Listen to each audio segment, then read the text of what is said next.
A vida continua com Pedro Silva, aos sábados, no Rádio Clube de Angra. Ora viva, caros amigos ouvintes do Rádio Clube de Angra. Hoje, neste sábado 6 de janeiro, a vida continua, completa 6 aninhos que está no ar. Graças a esta estação do Rádio Clube de Angra. Muito obrigado a este grande rádio, aqui, a voz da terceira. Muito obrigado. Hoje, caros amigos, para começar o ano, nada melhor do que falar de algo que é uma ferramenta muito poderosa que todos temos acesso. Essa ferramenta chama-se prece, chama-se oração. E hoje vamos falar um pouco sobre a eficácia da prece. A pessoa que ora transforma-se num foco irradiador de energias salutares que beneficia a si mesma e a quem se encontra no seu campo de ação. Daí os espíritos orientadores recomendarem de forma insistente a oração como um bom hábito que deveria ser e que deve ser incorporado no cotidiano da nossa existência. A prece, à luz do entendimento espírita, não se restringe a mera repetição de palavras, algumas até sem sentido, que representam mais uma fórmula sacramental ou ritualística do que a união da criatura humana com o seu Criador. Importa, pois, exercitar a fé raciocinada, considerando este esclarecimento que está contido no livro dos médiuns, que diz assim: somente a superstição pode atribuir virtudes a certas palavras e somente espíritos ignorantes ou mentirosos podem alimentar semelhantes ideias prescrevendo fórmulas. Entretanto, tratando-se de pessoas pouco esclarecidas e incapazes de compreender as coisas puramente espirituais, pode acontecer que o uso de determinada fórmula contribua para lhes infundir confiança. Neste caso, a eficácia não está na fórmula, mas na fé, que aumenta por conta da ideia associada. A prece, caros amigos e ouvintes, a prece é um tipo de apelo que permite à pessoa entrar em comunhão com Deus, com Jesus e com os espíritos superiores, a fim de receber proteção e auxílio. A sua ação será tanto maior quanto mais fervorosa e sincera for. A prece é uma evocação. Através dela, o homem entra em comunicação pelo pensamento com o ser a quem se dirige. Podemos orar por nós mesmos ou por outros, pelos vivos ou por aqueles que já partiram para a pátria espiritual. As preces feitas a Deus são ouvidas pelos espíritos encarregados da execução das suas vontades. As que se dirigem aos espíritos bons são reportadas a Deus. Quando alguém ora a outros seres que não a Deus, está a recorrer a intermediários, a intercessores, visto que o hábito de orar é de valor inestimável e deve ser exercido diariamente. Repito, exercido diariamente, pois tem o poder de criar um campo de forças positivas ao redor de quem ora, concedendo-lhe a força moral necessária para vencer as dificuldades e voltar ao caminho reto, se deste se afastou. Por esse meio pode também desviar de si os males que atrairia pelas suas próprias faltas. Um homem, por exemplo, vê a sua saúde arruinada pelos excessos que cometeu e arrasta até ao fim dos seus dias uma vida de sofrimento. Terá o direito de se queixar se não obtiver a cura que deseja? Não, porque poderia ter encontrado na prece a força de resistir às tentações. Outro grande benefício proporcionado pela prece é atrair o auxílio dos espíritos benfeitores que, pelos canais da intuição ou da inspiração, vêm sustentar o indivíduo em suas boas resoluções e inspirar-lhe bons pensamentos. Estes espíritos assemelham-se, segundo André Luiz, aos transformadores da bênção, do socorro, do esclarecimento. Da luz suprema à treva total e vice-versa.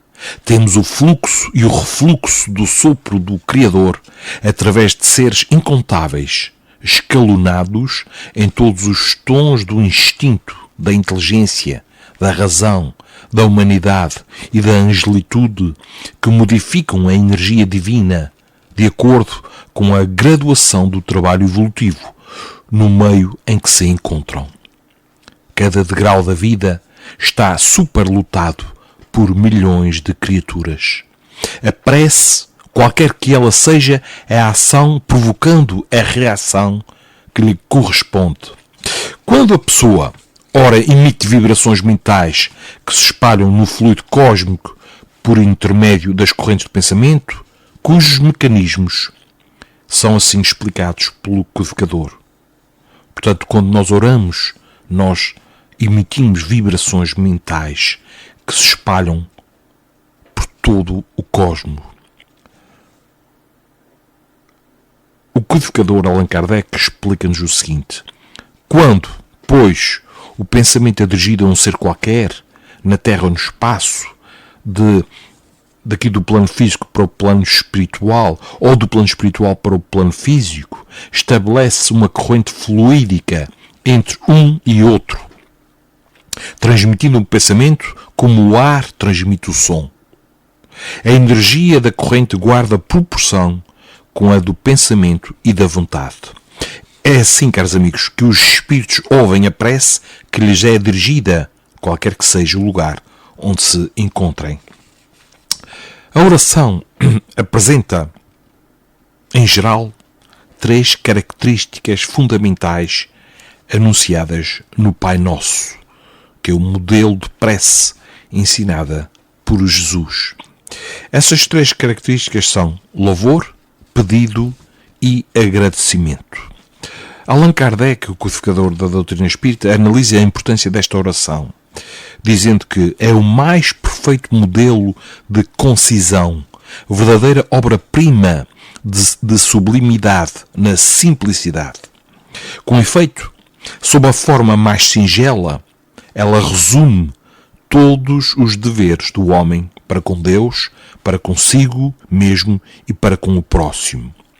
Encerra uma profissão de fé, um ato de adoração e de submissão, o pedido das coisas necessárias à vida e o princípio da caridade. Dizê-la na intenção de uma pessoa é pedir para ela o que se pediria para si mesmo. À medida que o ser humano evolui, reconhece a misericórdia e bondade divinas que o cumulam de bênçãos.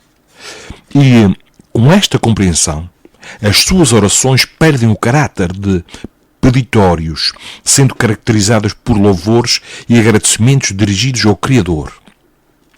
Nestas condições, o Espiritismo nos ensina qual é a maneira correta de orar, que pode ser resumida nos itens que se seguem. Um deles é orar em secreto. Na seguinte passagem do Evangelho, Jesus ensina que durante a oração a pessoa deve estabelecer um momento de sintonia ou de intimidade com o Criador, no qual não cabe qualquer tipo de exibicionismo. E diz assim: e quando orardes, não sereis como os hipócritas, que gostam de orar pondo-se de pé nas sinagogas e nas esquinas das ruas largas para se mostrarem aos homens. Tu, porém, quando orardes, entra para o teu quarto interno e, tendo fechado a porta, ora ao teu Pai em segredo, e teu Pai, que vê no segredo, te recompensará.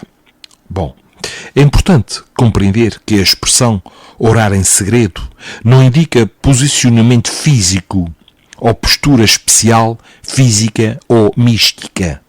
Representa apenas o estado de comunhão com Deus, mesmo que aquele que ora esteja a sós ou rodeado de uma multidão de pessoas. A prece, caros amigos, outra coisa não é senão uma conversa que entretemos com Deus, nosso Pai, com Jesus, nosso Mestre e Senhor, com nossos amigos espirituais. É diálogo silencioso, humilde, contrito, revestido de unção e fervor, em que o filho, pequenino e imperfeito, fala com o Pai, poderoso e bom, perfeição das perfeições. Jesus orienta: orando, porém, não useis de vãs repetições, como os gentios, pois pensam que com palavreado excessivo serão atendidos. Assim, não vos assemelheis a ele, pois vosso Pai sabe que tendes necessidade antes de pedires a ele. O significado desta lição do Mestre está clara, conforme explica Allan Kardec, que não é pela multiplicidade de palavras que sereis escutados, mas pela sinceridade delas. Caros amigos, o poder da prece está no pensamento. Não depende de palavras, nem do lugar, nem do momento em que seja feita. Pode-se, portanto, orar em toda a parte e a qualquer hora, a sós ou em comum. A influência do lugar e do tempo só se faz sentir nas circunstâncias que favoreçam o recolhimento. A prece em comum tem a ação mais poderosa quando todos os que oram se associam de coração a um mesmo pensamento e têm o mesmo objetivo. É como se muitos clamassem juntos e em uníssono. Um autor chamado Martins Peralva, citando o Espírito Emmanuel, assinala a importância dos sentimentos quando em oração, dizendo que a verdadeira prece não deve ser recitada, mas sentida. Não deve ser cômodo processo de movimentação de lábios, emoldurado muitas vezes por belas palavras, mas uma expressão de sentimento vivo, real, a fim de que realizemos legítima comunhão com a espiritualidade maior. A prece em conjunto possui força poderosa, conforme falamos antes, mas para isto é preciso ser realizada de forma correta. O primeiro ponto, caros amigos ouvintes, o primeiro ponto a ser lembrado é que deve ser inteligível, como alerta o apóstolo Paulo na sua primeira epístola aos Coríntios, quando diz que se a vossa linguagem não se exprime em palavras inteligíveis, como se há de compreender o que dizeis? Estareis falando ao vento. Existem no mundo não sei quantas espécies de linguagem e nada carece de linguagem. Ora, se não conheço a força da linguagem, serei como um bárbaro para aquele que fala, e aquele que fala será como um bárbaro para mim. Se oro em línguas, meu espírito está em oração, mas a minha inteligência nenhum fruto colhe. O que fazer, pois? Orarei com o meu espírito, mas hei de orar também com a minha inteligência. Caros amigos, a oração deve ser simples, sem o excessivo palavreado.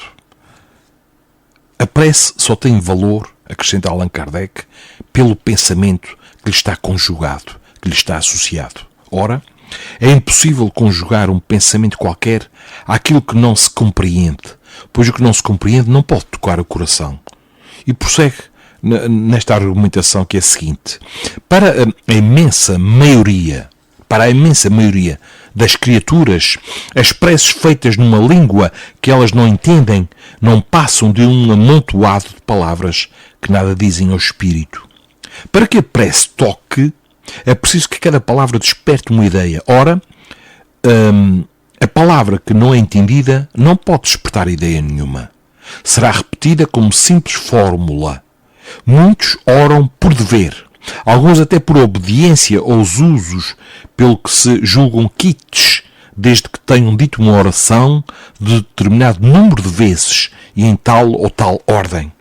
Deus lê no fundo dos corações, vê o pensamento e a sinceridade, julgá-lo, pois, mais sensível à forma, de que ao fundo é rebaixá-lo.